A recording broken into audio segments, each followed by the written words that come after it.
আসসালামু আলাইকুম ওরহমতুল্লাহ বরকাত। আলহামদুলিল্লাহ ওয়াহদা ওয়াসসালাতু ওয়াসসালামু আলা মান লা নাবিয়্যা বাদা। সম্মানিত দিনী মুসলিম ভাই সব, দেশ বিদেশ থেকে যারা আজকের ভিডিওটা দেখছেন, আপনারা দেখতেছেন যে চাতল আকন্দবাড়ি সালাফি মাদ্রাসার জামে মসজিদের ছাদের ঢালাই কাজ চলছে। ঢালাই শুরুতে আমরা যারা উপস্থিত আছি, আমি হাফেজ ওসমান গনি এবং সম্মানিত সেক্রেটারি শরীফ সাহেব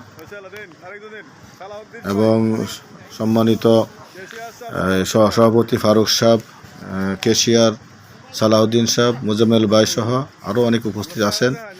আজকে ছাদের কাজ চলছে। ছাদ কমপ্লিট করে আমাদের উদ্দেশ্য হচ্ছে নিচের ফ্লোরটা করে ফেলা। নিচের ফ্লোরটা করতে গেলে টাইলসের লাখখানেক টাকা খরচ হবে। সকলের প্রতি আমাদের এই ছাতল আকন্দ বাড়ি মাদ্রাসার পক্ষ থেকে অনুরোধ থাকলো, আপনারা সবাই যে যেখানে আসেন ওখান থেকেই আমাদের জন্য লাখখানেক টাকার ব্যবস্থা করে দিবেন, যাতে করে আমরা নিচের ফ্লোরটা কমপ্লিট করে এবং টাইলস বসাতে পারি। আশা করি যদি আপনারা এই সহযোগিতা করেন তাহলে আমরা এই কাজটা কমপ্লিট করতে পারবো। আর আমাদের ইচ্ছা এটা হচ্ছে রমজান মাসের আগে কমপ্লিট করা। 1 লাখ টাকা হলেই আমরা এই কাজটা কমপ্লিট করতে পারবো ইনশাল্লাহ। সকলের প্রতি দিনই দাওয়াত রইল। আসসালামু আলাইকুম ওয়া রাহমাতুল্লাহি ওয়া বারাকাতুহু।